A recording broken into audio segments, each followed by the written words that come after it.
नमस्कार। तथ्यों और तर्कों के आधार पर इतिहास को जानने समझने के सिलसिले सच का सामना में आपका स्वागत है। मैं हूं मुकेश कुमार। दोस्तों, उल्टा इतिहास पढ़ने और पढ़ाने के इस दौर में नायकों को खलनायक बनाने का सिलसिला चलाया जा रहा है। अब दक्षिणपंथी राजा राम मोहन रॉय को अंग्रेजों का एजेंट बता रहे हैं। मध्य प्रदेश की बीजेपी सरकार के मंत्री इंदर सिंह परमार ने कहा कि वे ब्रिटिश षड्यंत्र के हिस्सा थे। हालांकि हंगामा मचने के बाद उन्होंने अपना बयान वापस ले लिया। वैसे राजा राम मोहन रॉय को समाज सुधारक और भारतीय पुनर्जागरण के अग्रदूत के रूप में देखा जाता है। उन्होंने बाल विवाह, सती प्रथा, जाति व्यवस्था, कर्मकांड, पर्दा प्रथा जैसी कुरीतियों और अंधविश्वासों के खिलाफ आंदोलन चलाए और उन पर अंकुश लगाने में उल्लेखनीय सफलता भी प्राप्त की। यही नहीं, उन्होंने अंग्रेजी, आधुनिक चिकित्सा, टेक्नोलॉजी और विज्ञान के अध्ययन को भारतीय समाज में लोकप्रिय बनाने की वकालत भी की। उन्हें ब्रह्म समाज के संस्थापक के रूप में भी जाना जाता है। वे उस दौर के एक प्रमुख पत्रकार भी थे। उन्होंने कई स्तरीय पत्रिकाओं का संपादन और प्रकाशन भी किया था। सवाल उठता है कि दक्षिणपंथियों को वे षड्यंत्रकारी क्यों नजर आते हैं?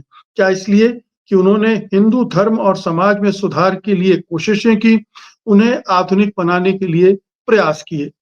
जाने माने सामाजिक कार्यकर्ता एवं इतिहास के जानकार प्रोफेसर राम पुनियानी हमारे साथ हैं। तो आइए उनसे इस मसले पर बातचीत करते हैं। प्रोफेसर पुनियानी, कार्यक्रम में आपका बहुत बहुत स्वागत है। बहुत धन्यवाद। पुनियानी साहब, एक ऐसे व्यक्ति जिसने हिंदू धर्म में व्यापक सुधार के लिए प्रयास किए, आज उसे खलनायक बनाया जा रहा है। इसे कैसे देखते हैं आप? देखिए, जहाँ तक दक्षिणपंथियों का सवाल है, वो किसी भी समाज सुधार का विरोध करते हैं जो भी बराबरी की तरफ जाए।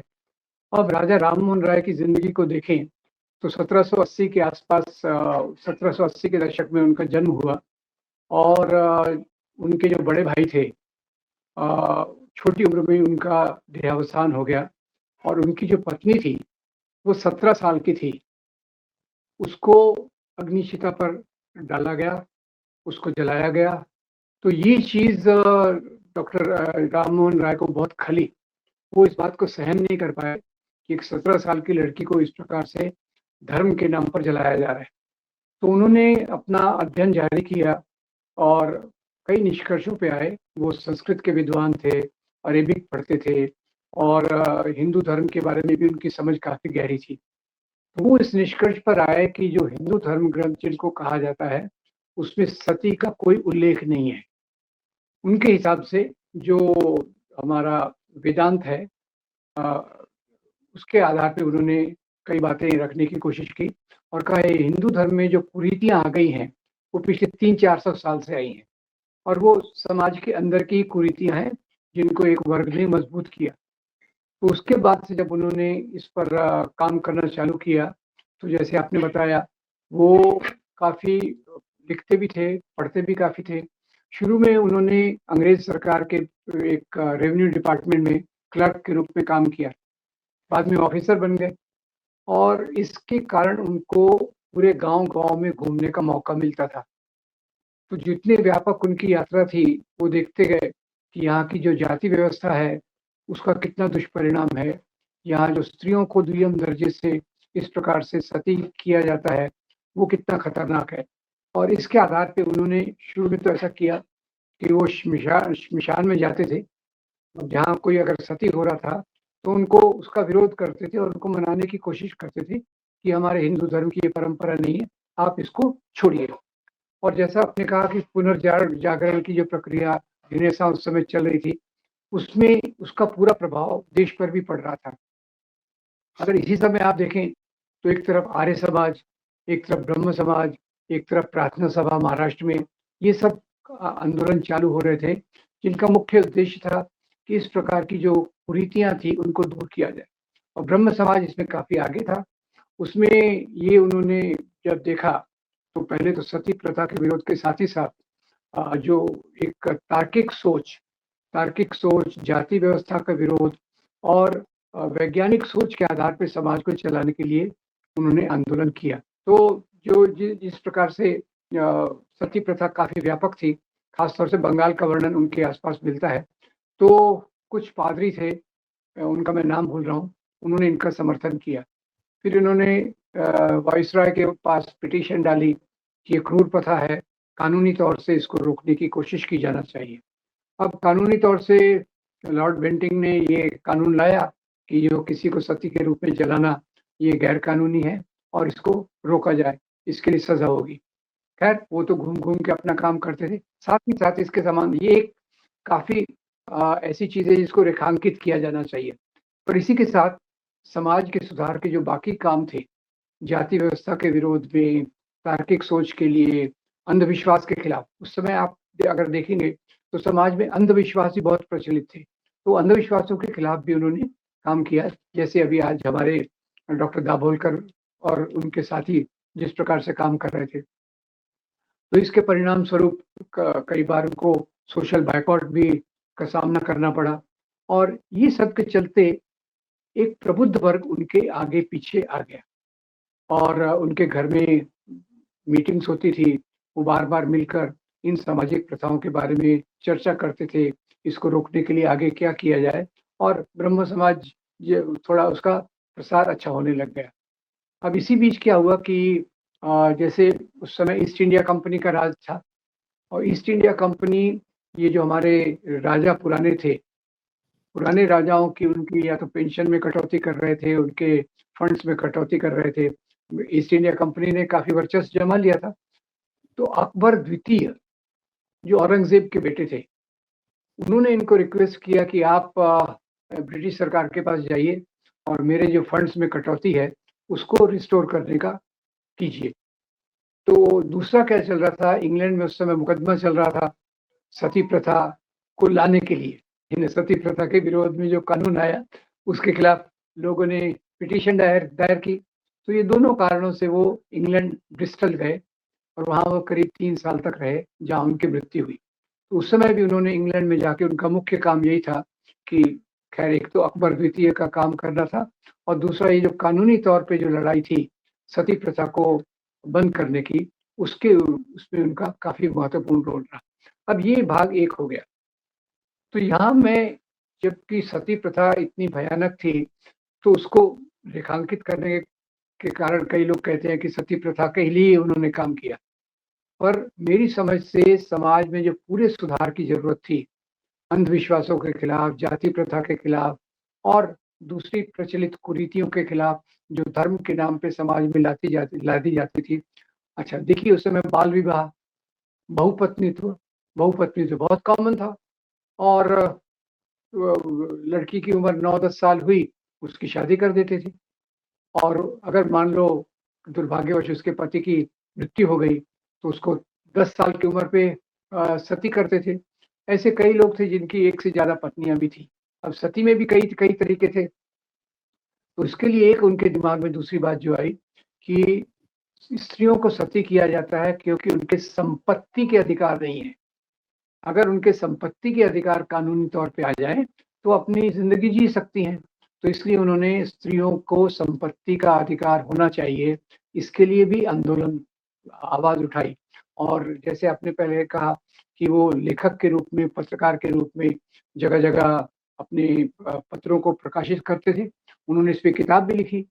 एक किताब कि भई conference between supporters of Sati and opponents of Sati, ऐसे उनकी थीम, एक किताब की ऐसी थीम है।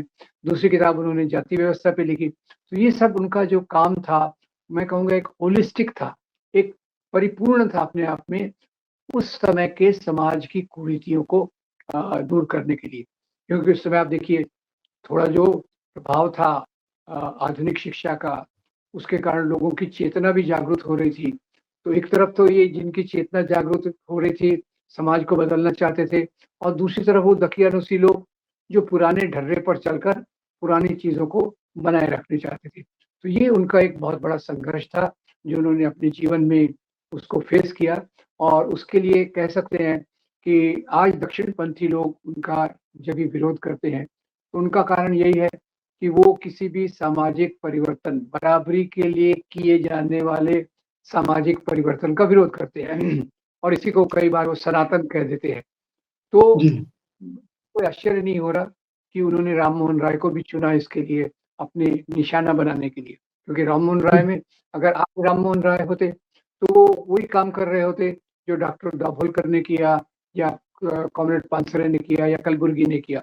एक तर्कपूर्ण सोच के आधार पे समाज को आगे ले जाने की क्रिया, और जिसमें समानता और लोगों की इज्जत का ख्याल रखा जाए। ये उस समय राजा राम मोहन राय की जो सोच थी, तो निश्चित रूप से कहा जाना चाहिए कि वो भारत में जो पुनर्जागरण की प्रक्रिया है, उसमें एक अग्रणी दूत के रूप में सामने आए। तो डॉक्टर पुनियानी, राजा राम मोहन रॉय हिंदू थे, ब्राह्मण थे, जी, और वो जी। हिंदू धर्म की बुराइयों को, कुरीतियों को बड़े करीब से देख रहे थे। संयोग से जी। उन्हें अंग्रेजों के साथ काम करने का मौका मिला, उनकी दृष्टि विकसित हुई, यूरोपीय ज्ञान भी उनको मिला, और उन्होंने ये सब तमाम सुधार के लिए प्रयास किए। तो वो उस समय जी। जो कट्टरपंथी समाज उनका विरोध कर रहा था, आज भी वही उसी तरह का कट्टरपंथी समाज है जो उनको टारगेट कर रहा है। 200 साल बाद भी वो उनको डाइजेस्ट नहीं हो रहे। क्या जी। ये इसकी वजह है कि ये जो जिन चीज़ों का वो विरोध कर रहे थे, उनको ये कट्टरपंथी समाज अपने धर्म का हिस्सा मानता है? सती प्रथा, बाल विवाह, कर्मकांड, ये सब, और वो उसका विरोध करते, जाति व्यवस्था। तो जी। और वो अंग्रेजों के मदद से भी सुधार कर रहे थे, इसलिए उनको जी। एजेंट के तौर पर प्रस्तुत किया जा रहा है। देखिए, ये हमारे समाज सुधारकों में आप देखिए, जो अंग्रेज़ों के राज में भी एक तरफ तो हमारा शोषण था, अंग्रेज हमारी गुलामी थी, उसमें कोई शक नहीं है। पर अंग्रेज़ों की खुद की जो नीतियाँ थी, उसमें भी एक सुधार की जगह थी। तो वो जो स्पेस, वो जगह थी, जिसका उपयोग करके समाज को बेहतर बनाया जा सकता था, उन्होंने यही काम किया। जैसे आप देखिए, डॉक्टर अम्बेडकर को देखिए, वो आज़ादी के आंदोलन के पूरे समर्थक और उसके समांतर चल रहे थे। पर ब्रिटिश वाइसरॉय काउंसिल में भी थे। क्यों थे? वो देख रहे थे कि मुझे अपने समाज के लिए इसमें से बेहतरी का कोई रास्ता मिलता है, और उन्हीं के प्रयत्नों के कारण इनको ब्रिटिश सेना में भर्ती किया गया, महार रेजिमेंट और दूसरी चीज़ें। और दूसरे भी जो सुधार अंग्रेज़ों के नेटवर्क में बैठते थे, उसके लिए उनसे कैम्पेनिंग करना, उन पर प्रभाव डालना, ये कोई उनकी गुलामी नहीं है। ये तो उनके विरोध में जाके उनके उनके साथ पिटीशन डाल के, उनके पास अपनी बात रख के उन्होंने की। ऐसा तो नहीं है कि वो अंग्रेज़ों ने उनको कहा कि तुम ये सुधार लाओ। अंग्रेज़ों को उससे कोई फ़र्क नहीं था। जैसे शुरू में ईस्ट इंडिया कंपनी का राज आया, तो शुरू में तो उन्होंने सती प्रथा के बारे में सोचा ही नहीं। उन्होंने कहा इनके धर्म का मामला है, हम इसके बीच में क्यों जाएँ?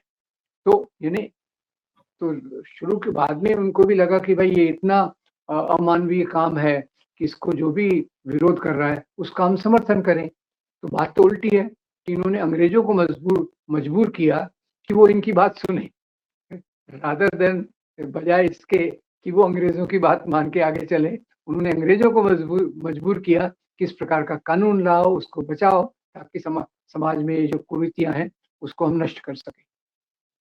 क्या राजा राम मोहन रॉय को ये धर्मांतरण से जुड़ा भी मानते हैं?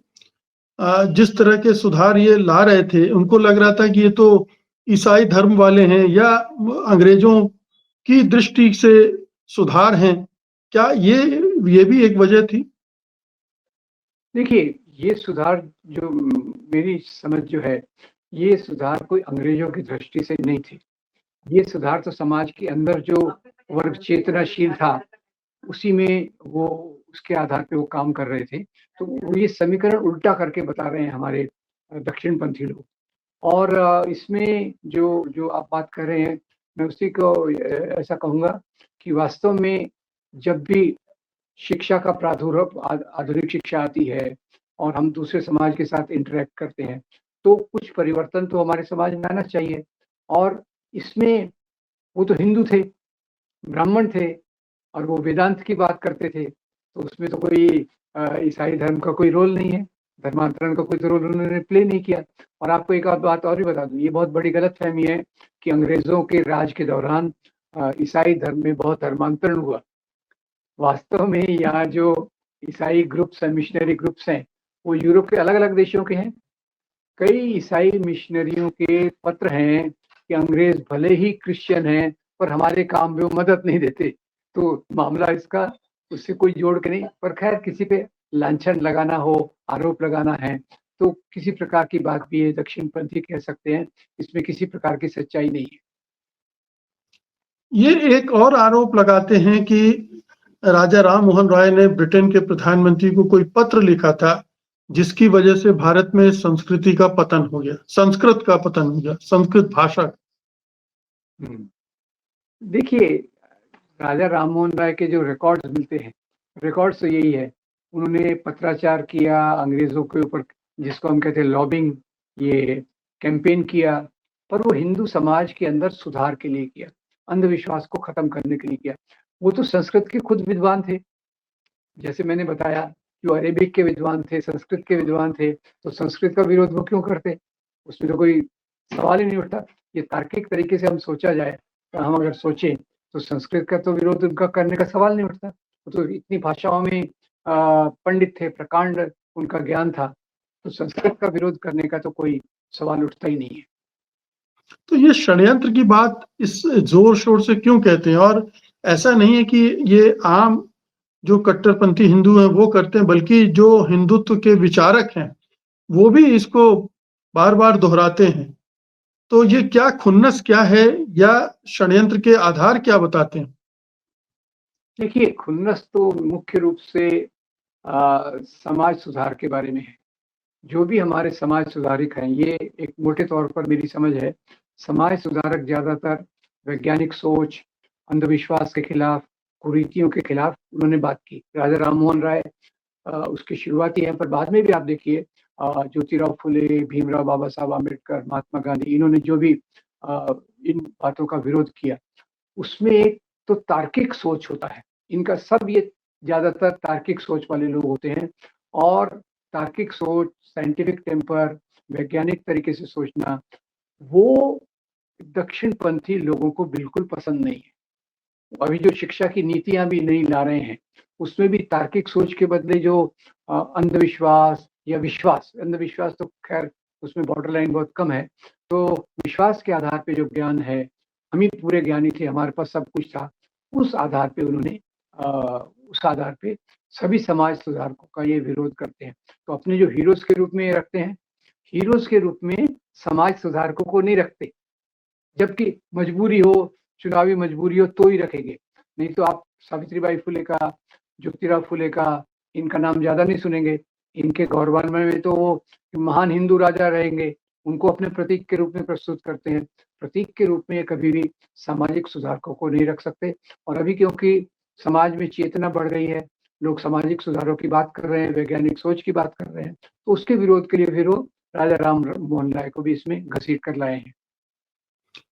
प्रोफेसर पुनियानी, क्या आपको लगता है कि चूंकि राजा राम मोहन ने अंग्रेजी पढ़ने की वकालत की थी और चूंकि वो जो आधुनिक ज्ञान है वो अंग्रेजी में ही था, संस्कृत में तो वो सारा पुराण और वेद और सारा अतीत वाला मामला था, तो अंग्रेजी का जो उन्होंने समर्थन किया, उसकी वजह से वो वजह मानते हैं कट्टरपंथी की अंग्रेजी के समर्थन की वजह से संस्कृति का नुकसान हो गया, संस्कृत भाषा का नुकसान हो गया। अब देखिए, संस्कृत भाषा की जितनी समाज में उपयोगिता थी, उसके आधार पे ही चलेगी। अब देखिए, जो उस समय नौकरियाँ आ रही थी, अब समाज का जो व्यापक उदारीकरण होता है, वो शिक्षा से, नौकरी से और उससे जुड़ी हुई चीज़ों से होता है। तो उस समय अंग्रेज़ी की वकालत करना मेरे ख़्याल से बिल्कुल सही था। मैं तो यहाँ तक कहूँगा कि आज भी अंग्रेज़ी की उपयोगिता बहुत बड़ी है। आज जिस विश्व में हम रह रहे हैं, अंग्रेज़ी पूरी दुनिया की एक प्रमुख भाषा है और भारत में इतने सालों से उसका ये रहा, तो उसको चलने देना चाहिए और उस समय उसकी वकालत करना कि आप अंग्रेज़ी में पढ़ेंगे तो आपको नौकरियाँ मिल सकती हैं, आपके उन्नति के बड़े द्वार खुल सकते हैं। ये कोई यहाँ की संस्कृति का विरोध नहीं है। ये परिस्थिति के अनुसार समाज को बदलने की बात है। और ये सिलसिला केवल राजा राममोहन राय तक नहीं सीमित रहा। बंगाल में ही फिर एक और पूरा सुधारवादी जो आंदोलन है वो चलता रहा और जी, मतलब लगभग 1 दशक तक चलता रहा। वो उन्होंने जी। शुरुआत ज़रूर की लेकिन उसके बाद एक लंबा सिलसिला रहा। जी, ये देखिए, भारत में जो शुरुआती परिवर्तन आए, वो सब उसकी शुरुआत में जैसे बंगाल में तो हम देखते हैं क्योंकि वहाँ वाइसरॉय था, शिक्षा के बड़े संस्थान पहले वहीं खुले, तो वो बंगाल में पहले कहते थे ना कि आज जो बंगाल सोचता है देश कल सोचेगा। मतलब शुरुआती में क्योंकि अंग्रेज़ों की राजधानी के रूप में बंगाल था, तो इसलिए वो सुधार की प्रक्रिया वहाँ से शुरू हुई और लंबे समय तक चलती रही। पर ऐसा नहीं है कि देश के दूसरे भागों में ऐसे प्रयत्न नहीं हुए। देश के दूसरे भागों में आप देखिए उसी से समांतर मैंने कहा आर्य समाज एक जगह आया, महाराष्ट्र में प्रार्थना समाज आया, तो देश में अलग-अलग कोशिशें थी, पर बंगाल उसमें थोड़ा आगे था और आगे होने का मुख्य कारण यही था कि वहाँ शिक्षा और दूसरी चीज़ों का प्रसार ज़्यादा था। तो आपकी समझाइश यही होगी कि लोग व्हाट्सएप से ज्ञान प्राप्त न करें और ना ही इन अंध भक्तों या अंध दिमागों से की कही बातों पर भरोसा करें। ज्ञान बटोरें, इंटरनेट पर बहुत सारी चीज़ें उपलब्ध हैं, जो राजा बिल्कुल, राम मोहन राय के बारे में बहुत कुछ बताती हैं और आप जी। सत्यहिंदी पर सच का सामना भी देखते रहें, तो इससे भी आपको वास्तविकता का ज्ञान होता रहेगा। बहुत-बहुत शुक्रिया प्रोफ़ेसर पुनियानी आज की बातचीत के लिए धन्यवाद आपका। नमस्कार। धन्य